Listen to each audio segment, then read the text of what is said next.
My husband cheated with his coworker for 6 months. When I caught them kissing at his surprise party in front of 40 guests, I smashed the $500 cake in his face, and what happened next destroyed them both. I'm 38 years old. I don't work because I left my career a while ago to be a stay-at-home wife. And what happened 7 months ago at my husband's surprise birthday party basically destroyed my marriage in the most humiliating way possible in front of all our family and friends. I still can't believe I was so stupid. Honestly. But I guess when you love someone, you don't see the signs until it's too late. You know? I should start at the beginning, or like, how we got to that point. Daniel and I had been married for 11 years, together for 13 total. We met when I was 25, and he was 27. We worked at the same consulting firm. Nothing too exciting, but it paid well. We got married relatively quickly, like 2 years into dating, and things were pretty normal for a long time. I left my job when I turned 30 because Daniel was making enough money, and honestly, the corporate environment had me exhausted. So we decided I would stay home. Maybe we'd have kids later, that kind of plan a lot of people make without really thinking about the long-term consequences. For the next few years, let's say, my life basically became keeping the house spotless, cooking elaborate meals that Daniel almost never appreciated because he'd come home late from work, and spending time with my mother-in-law Dorothy, who is literally the only good person in this whole story. Dorothy was like 67 at the time, an amazing woman who always treated me better than her own son, which looking back makes a lot of sense because she already knew what kind of person Daniel was, though I was too blind to see it. The thing is, we lived in Dorothy's house. She's the owner, not Daniel, although he always acted like it was his and made sure to let me know every time we had an argument. Like, he'd say things like, "This is my house," or, "If you don't like it, you can leave." When I complained that he spent more time working than with me, I never talked back strongly because, well, I technically didn't work and depended on him financially, you know what I mean? That power dynamic had been there for years, but I didn't see it clearly. Last year, when Daniel was about to turn 40, I decided I was going to do something special for him. I don't know. I felt like things between us had been kind of distant lately. He was coming home later than ever from work, always glued to his phone, and I thought maybe a big gesture like a surprise party could, I don't know, reconnect us or something? How stupid I was, seriously. I spent literally 2 months planning this party. I invited all his family, his siblings, his cousins, Dorothy, obviously, several of our mutual friends, and also some of his coworkers, because Daniel always talked about how well he got along with his team. Among those coworkers was Lauren, a girl who was like 26 who worked under Daniel. She was his direct subordinate or something like that.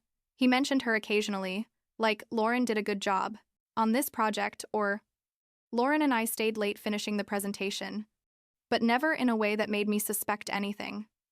I was so naive that I even thought it would be nice to invite her because Daniel said she was very hardworking, and they got along well.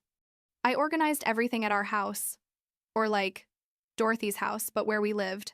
I decorated everything with blue and gold balloons because those were Daniel's favorite colors. I hired a catering service because I wanted everything to be perfect. I bought a huge 3-tier cake that cost like $500, which is ridiculous, but at the time I thought it was worth it. I invited about 40 people total and told Daniel we were going out to dinner that night, just the two of us, so he wouldn't suspect anything. The day of the party, everyone arrived around 6 in the evening. I was super nervous but excited. You know, that kind of excitement when you plan something for a long time and it's finally happening. Dorothy was there helping me coordinate everything, making sure everyone had drinks, that kind of thing. I had told Daniel I'd pick him up at his office at 7, but I asked his best friend Mark to bring him instead with some last-minute excuse, something about my car breaking down or I don't know what. The plan was for Mark to bring him. We'd all be hiding in the living room with the lights off, and when he walked in we'd shout, "Surprise!" like in the movies. But things didn't go at all like I had planned. At 7:15, we heard Mark's car pulling up outside. We all rushed to turn off the lights and hide, some behind the couch, others in the kitchen. I was near the door with Dorothy beside me. I could hear my heart beating super loud. I was so excited, I was literally shaking. We heard footsteps approaching the door, the handle turning, and when the door opened and we turned on all the lights shouting, "Surprise!" What I saw left me completely frozen. Daniel wasn't alone. He was with Lauren, the girl from his work, and they weren't just walking together. They were kissing. Like, Kissing, with their hands on each other's faces. That kind of kiss that's not just an accidental peck. And when we turned on the lights and everyone shouted, they pulled apart abruptly, but it took them like 2 seconds to process what was happening. And in those 2 seconds, I could see perfectly the guilty look on Daniel's face and Lauren's horrified expression. There was a completely unnatural silence. Like 40 people standing there in total silence watching my husband, who had just arrived, kissing his 26-year-old coworker at his own surprise birthday party. I don't know how long that silence lasted. It was probably only a few seconds, but it felt like an eternity. I couldn't move. I couldn't speak. I was just standing there with my stupid party hat still in my hand. And then Daniel, instead of apologizing or trying to make up some excuse, simply said, "And I swear this happened. Exactly like this," he said. "Look, this isn't what it seems." But then, as if that wasn't bad enough, he added, "Well, yes, it is what it seems. Lauren and I have been together for 6 months. I'm sorry you have to find out like this, but I'm not in love with you anymore. I'm falling in love with Lauren. Can you believe it?" This idiot basically confessed to his 6-month affair in front of all our family, our friends, his coworkers, his own mother, at the party I organized for him. 6 months. Half a year this guy was sleeping with his subordinate while I was planning special meals for him, while I waited for him every night, worried, while I organized this stupid party thinking it would save our marriage. I don't remember exactly what happened in the next few seconds. I think someone screamed something. Maybe it was Daniel's sister. I'm not sure. What I do remember perfectly is that I grabbed that $500 cake, walked straight to Daniel, and smashed it right in his face. Boom. 3-tier cake with blue and gold frosting everywhere. On his face, his shirt, his hair. And while he was wiping the frosting from his eyes, I said something like, "Happy fucking birthday, asshole." And honestly, I don't even know where those words came from, because I don't usually talk like that. But in that moment, something in me broke. Lauren was standing there like 3 feet away, watching all of this with her eyes super wide, and I walked up to her. She tried to say something, like, "I'm so sorry, I didn't know that." But I interrupted her and told her to shut up. How dare she come to my house? That she knew perfectly well Daniel was married. And you know what she told me?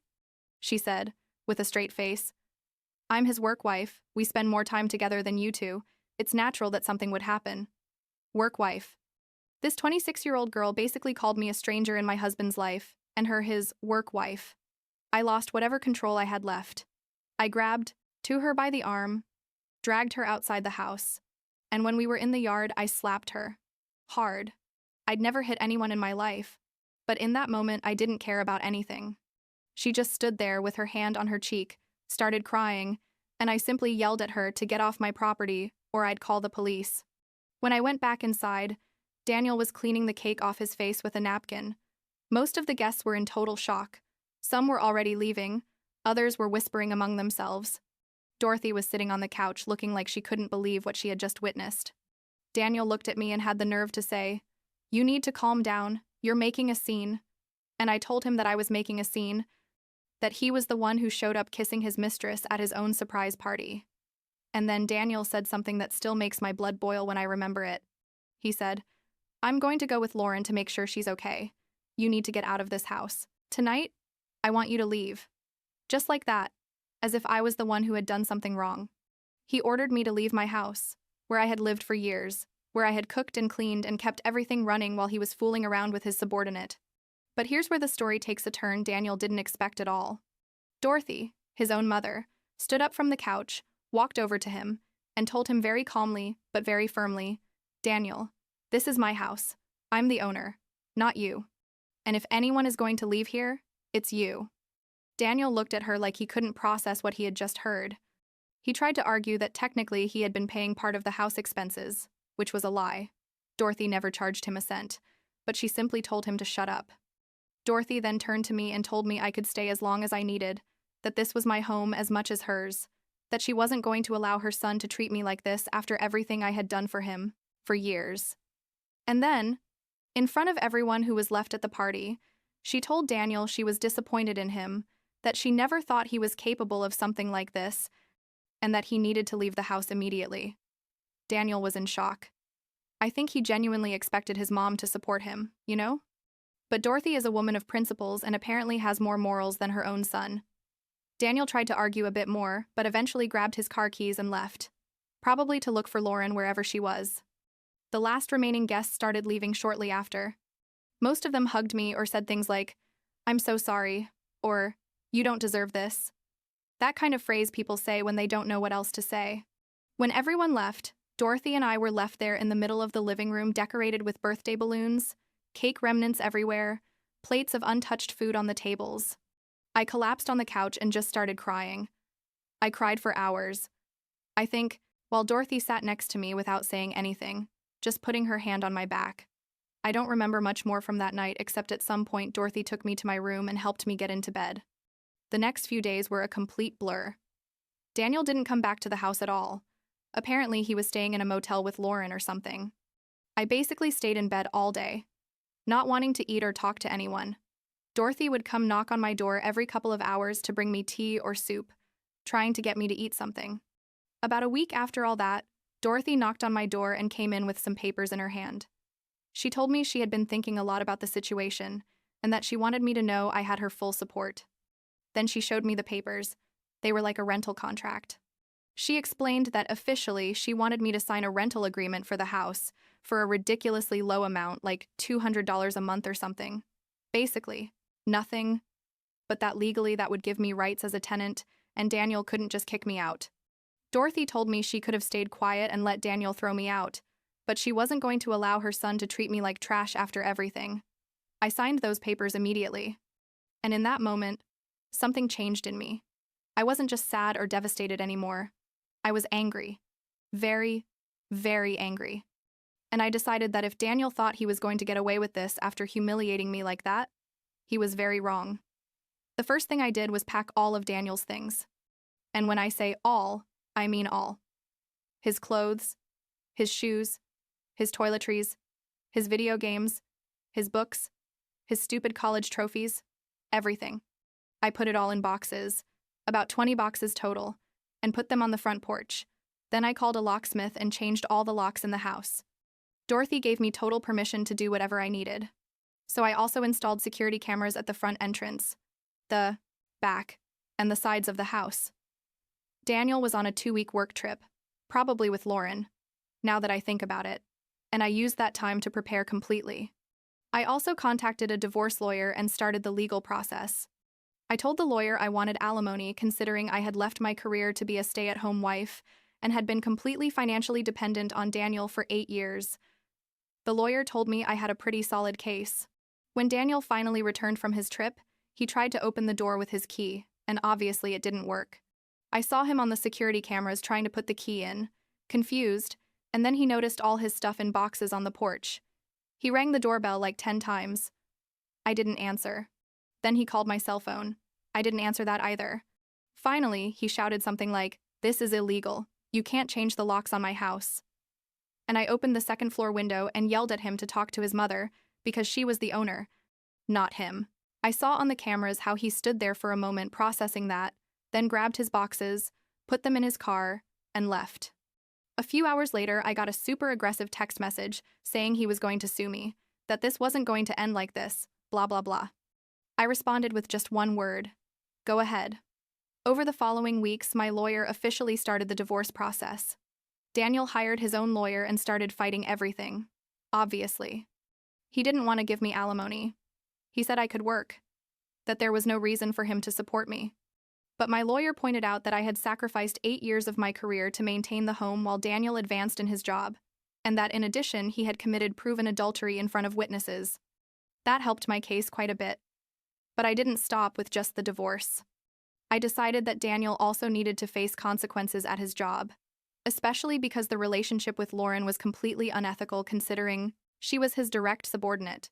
So I drafted a super detailed email, like 2 pages long, explaining the whole situation, how Daniel had been in a romantic relationship with his subordinate for at least 6 months, how this violated the company's policies on workplace relationships, and how he had been using his position of power over her in a completely inappropriate way. I sent that email to his company's human resources department, with a copy to his direct boss and the CEO. I included specific dates when I could. Mentioned there were witnesses to his behavior at the party, because several of his coworkers were there. and basically gave them all the information they needed to start a formal investigation. The response was almost immediate. Like, 2 days later, I got an email from HR thanking me for the information and saying they were going to investigate. A week later, Daniel sent me like 20 furious text messages saying I had ruined his life, that because of me, he was being investigated at work, that he was going to lose everything. I responded that he had ruined his own life when he decided to sleep with his subordinate and confess it at a party in front of everyone. The HR investigation took like 3 weeks. I think.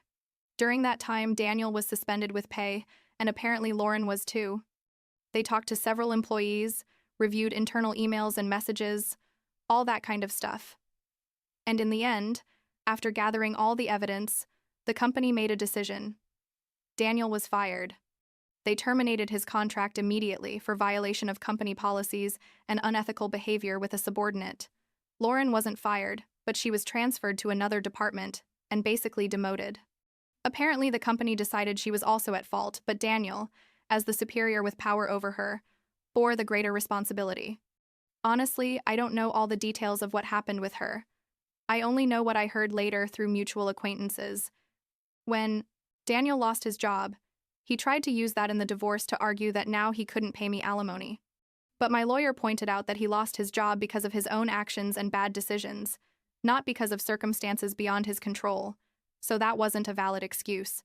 The divorce process dragged on for like 5 months total, with Daniel fighting every possible point, but eventually his own lawyer told him he had no case and that he better accept a settlement.